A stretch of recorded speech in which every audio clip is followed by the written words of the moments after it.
Eccoci qua, gentili amici e amiche da Visione all'Ascolto, buon pomeriggio. Vedete già a fianco a me Annalisa Anastasi, perché questo collegamento semplice. Parleremo una decina di minuti insieme ad Annalisa per varie iniziative che la coinvolgono, dunque scrittrice, giornalista, mamma, reporter. Cosa dobbiamo aggiungere ancora, Annalisa? No, basta, non esageriamo. Va bene così. Ti va bene così, insomma, dai. Sì. Senti, innanzitutto la tua nuova esperienza lavorativa, insomma, so che ti stai dando da fare non poco. Dal punto di vista della scrittura, intendi? Dal punto di Sì. vista della scrittura, sono riuscita a pubblicare questo libro che è Come le orchidee nel cemento, come vedete qui, Sopravvivere in un mondo che vuole cambiarti, edizioni Dialoghi. È stato molto importante per me perché, come sapete, non è facile di questi tempi pubblicare non a pagamento, perché questa è una casa editrice nazionale, edizioni Dialoghi, recente, anche fatta da un gruppo di giovani che seleziona i manoscritti. Quindi chiaramente non tutti conoscono i tempi dell'editoria. Io ho aspettato svariati mesi senza sapere se avrei avuto poi di fatto una possibilità di pubblicare. Fortunatamente è stato così e di quello sono molto contenta, soprattutto per il messaggio che volevo comunicare con questo libro. Insomma, questa comunque non è la prima volta, no? Non è il primo libro che fai, ne hai già fatti, hai già un po' un'esperienza anche a livello di editoria.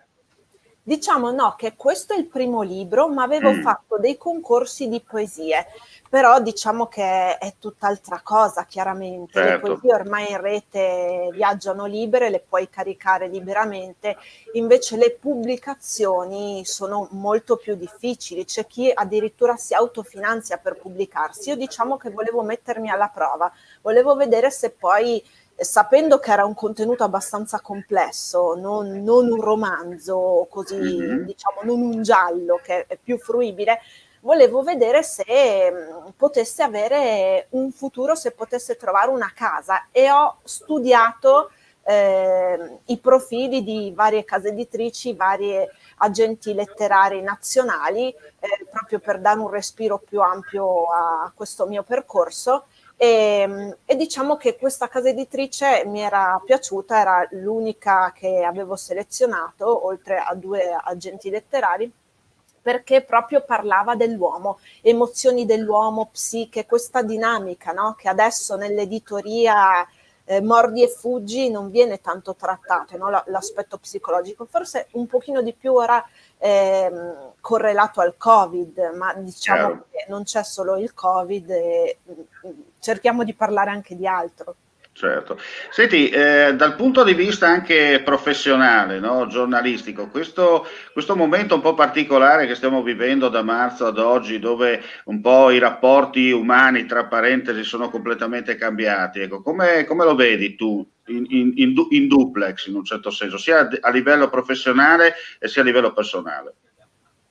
Allora, dal punto di vista delle persone sicuramente si avverte una grande solitudine e non dobbiamo dimenticare, oltre ai dati sanitari correlati poi a chi si ammala di Covid, ma non solo, che c'è un numero preoccupante di suicidi in tutta Italia, ma non solo nel mondo. Anche oggi è uscito un articolo in tal senso. Da questo punto di vista la stampa deve assolutamente tutelare le persone, le vittime, le famiglie, ma bisogna anche considerare moltissimo l'aspetto psicologico, depressione appunto e suicidi correlati al fatto di cambiare le proprie abitudini, di non rapportarsi più con l'esterno, e chi aveva delle problematiche anche precedenti si trova ulteriormente investito di questo, da questo periodo nero, quindi è molto difficile da gestire,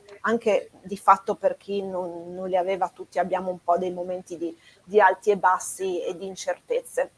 Dal punto di vista professionale, il giornalismo sta cambiando molto. Sicuramente, secondo me, sarà un cambio permanente, perché adesso vediamo sempre di più inizialmente a causa del lockdown, quindi dell'impossibilità di avere sul posto i giornalisti, ma adesso tantissimi politici, sia a livello locale che a livello nazionale, i governatori delle varie regioni prediligono utilizzare un rapporto diretto con chi li ascolta, quindi l'utilizzo sempre maggiore dei social, ad esempio, dirette in cui comunicano direttamente al cittadino le loro decisioni. E da questo punto di vista c'è maggiore democrazia, ma poi se leggiamo tutti i commenti di chi risponde, purtroppo non tutti scrivono cose esatte, ma chi li legge crede che quei dati riportati siano veri.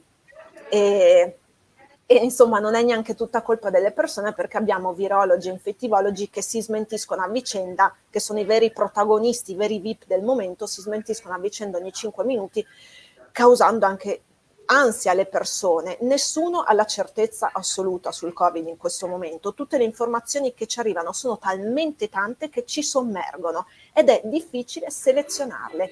Sicuramente cambierà il giornalismo, perché c'è una parte di giornalismo che andrà veloce con l'online, come te che sei sempre attivo, no? Anche con questo nuovo progetto, e una parte di giornalismo, il cartaceo, che dal mio punto di vista deve puntare all'approfondimento, perché non riuscendo materialmente il giornale poi viene letto il giorno dopo, non riuscendo materialmente a seguire in ogni momento, perché abbiamo visto le ordinanze, i DPCM come cambiano da un giorno all'altro, Certo. puntare all'approfondimento dà almeno al giornalista il tempo e lo spazio per verificare le fonti, Mm. e così non far perdere anche alla categoria di credibilità, perché purtroppo questo è un momento in cui anche i giornalisti sono presi di mira tante volte. Siamo un po' nell'agone, come si dice in gergo Sì. tecnico. No, sono completamente d'accordo su quello che hai detto, sul fatto che diciamo, i vecchi media rispetto ai new media devono completamente cambiare per rimanere in marcia, no? Anche la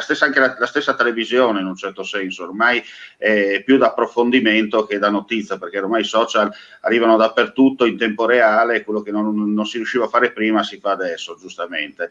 E quello che hai detto in questo momento, insomma, concordo appieno, proprio perché è questo che bisogna fare, e dare il passo avanti per mantenere il treno sempre sui binari. Io spero che Sui virologi apro e chiudo una parentesi in questo caso.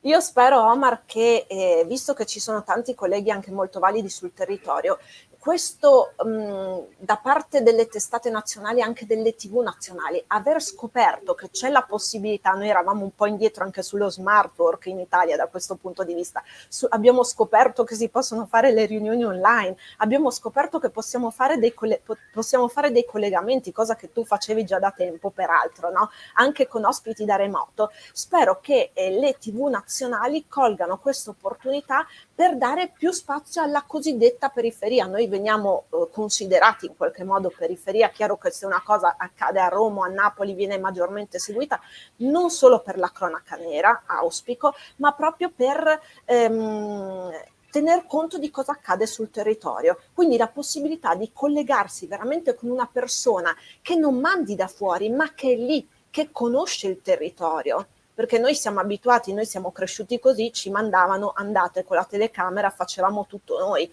Quindi Chiaro. questo, in un periodo in cui ti guardavano un po' straniti, tipo cosa fa, questo fa tutto, no? O questa fa tutto. Ma alla lunga adesso si sta rivelando il futuro del giornalismo, lo chiedono dovunque, che tu sappia montarti i servizi, che tu sappia essere indipendente nel taglio dei contenuti, nella realizzazione e nella selezione dei contenuti. Ci sono aspetti positivi e negativi che secondo me dobbiamo cogliere. Diciamo che a livello internazionale adesso si cercano sempre di più addirittura altre figure, quindi le redazioni a livello fisico di persone diminuiscono, si cercano degli specialisti proprio di contenuti, no? CEO, analyst di vario genere. E allora per salvare in qualche modo la categoria, secondo me dobbiamo puntare a due filoni diversi. Anche un po' di geopolitica sulla stampa non sarebbe male, perché se conosciamo cosa accade nel mondo e cosa anche succederà dopo la pandemia, perché questa pandemia ha effetti anche a livello economico e politico. Questo non dobbiamo perderlo di vista, se no ci localizziamo, ci fissiamo solo sull'Italia o solo sul nostro contesto. Però dobbiamo cercare di capire cosa accadrà anche dopo, e questo, geopolitica si fa poco, no? Nel nostro paese, se non con magari riviste a parte, perché proprio implica un andare a fare un articolo che non può essere di poche battute. Più che sufficiente, nel senso che in 5 minuti hai elaborato un qualcosa che altri ci avrebbero messo conferenze e conferenze, magari anche crediti giornalisti, come si dice in questi casi. Senti, andiamo nel vivo del libro. L'orchidea, allora, nella tua premessa c'è scritto come l'orchidea nel cemento e il viaggio interiore dell'autrice verso la più profonda autoconsapevolezza.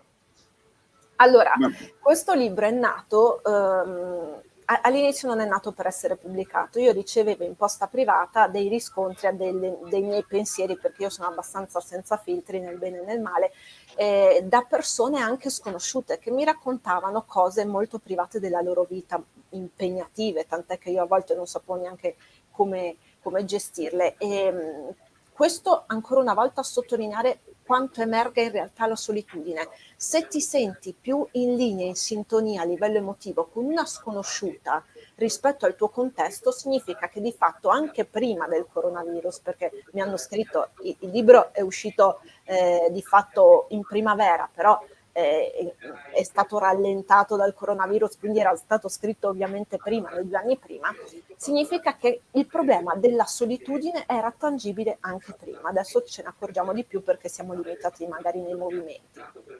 E quindi è nato per cercare di dare un supporto a tutte quelle persone che si trovano magari nella stessa situazione. Il problema dell'essere se stessi, dell'essere come si è un grosso problema in questo periodo storico, ancora di più perché abbiamo i social che ci fanno vedere tutte queste persone sempre felici, sempre innamorate, sempre soddisfatte, sempre vincenti. La realtà non è così. E infatti quando io mi ricordo, ci sono sempre i vari follower che scrivono a seconda del personaggio qualche commento.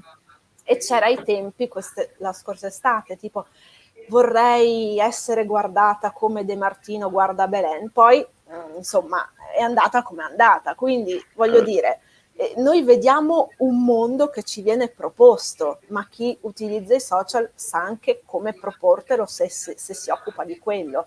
E allora il poter essere se stessi, soprattutto per i ragazzi, parlo, alle scuole medie, superiori, quando non sanno esattamente ancora chi sono, cosa vogliono dalla vita, è un problema. Ci sono problemi di bullismo, vediamo cosa succede, cosa è successo quest'estate, e finché non scoppia il caso, come in tutte le cose, come i festini a base di droga per i VIP nella Milano Bene, in cui accadeva quel che accadeva, finché non scoppia il caso veramente brutto in cui qualcuno rischia di morire o muore, non ci poniamo il problema. Noi invece dovremmo anticipare il problema, e io parlo di questo perché secondo me a livello scolastico o in tutti i contesti in cui questo è possibile, dobbiamo insegnare ai ragazzi a relazionarsi alle emozioni. Se insegniamo ai ragazzi a relazionarsi alle emozioni, a comprendere le emozioni, avremo degli adulti che magari sapranno anche come gestire il fallimento, il rifiuto, che non è bello per nessuno.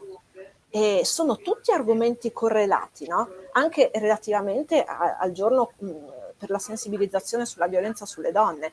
Io dico sempre, non ragioniamo a compartimenti stagni mettendoci sulle palizzate, io contro te, io donna contro te uomo, no. In questo contesto culturale dobbiamo operare insieme, perché sennò si va sempre allo scontro, punto il dito contro qualcuno, ma non risolve il problema, che già sono problemi comunque difficili. Quindi ci sono tanti temi in questo libro. Chiaramente ho parlato in prima persona perché secondo me devi metterci la faccia. Preferisco metterci la faccia piuttosto che esporre altre persone, ma chiaramente alla base c'è anche un rapporto con le persone che mi scrivevano, con altre esperienze di altre persone che ho visto vicino e lontano da me.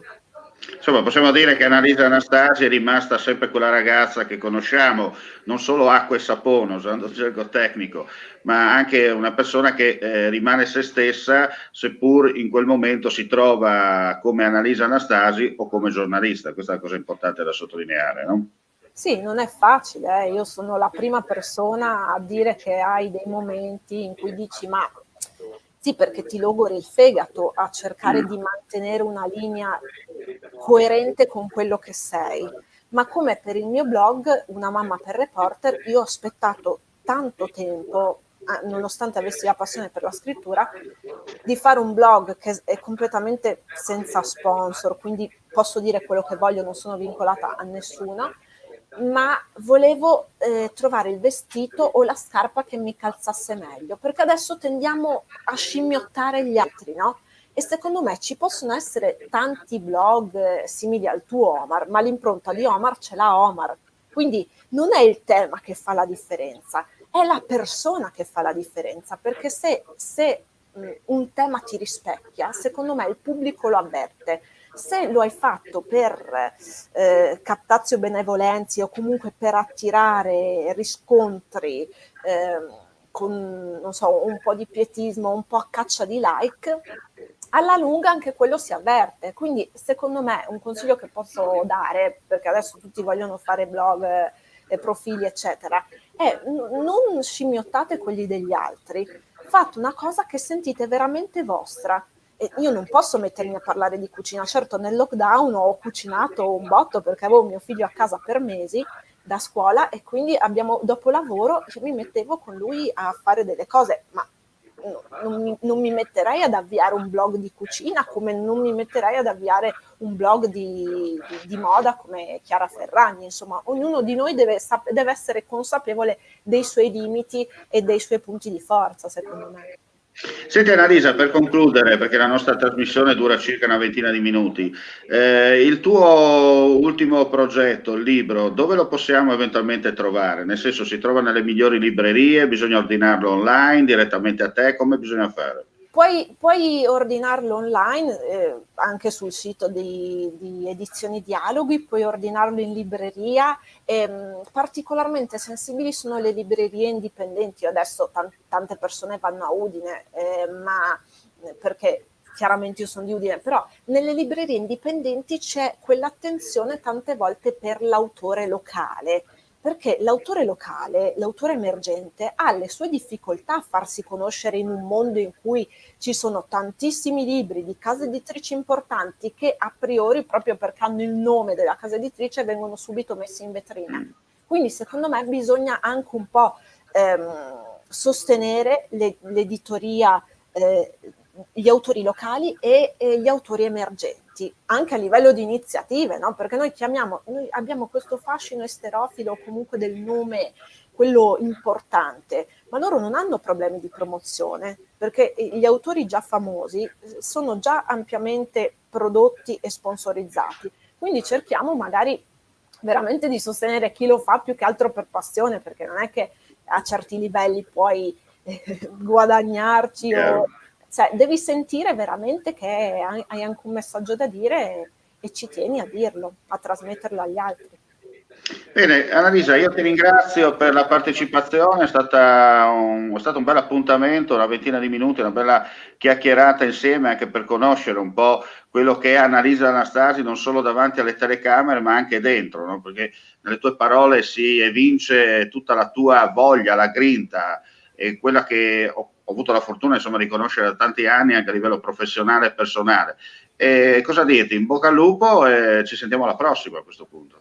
Vivi il lupo, ti ringrazio veramente molto, poi è sempre bello ritrovarsi nonostante gli anni. Quindi in bocca al lupo anche a te, ovviamente. Grazie e un grazie anche ai nostri amici e come si dice in questi casi per quanto riguarda gli amici friulitv.net ci aggiorniamo intorno alle 21 con l'edizione della sera del nostro info friulitv.net e allora sono esattamente le 17:49 per chi ci guarda in diretta, come si dice nella lontana provincia dell'impero, mandi e alla prossima, parte la sigla.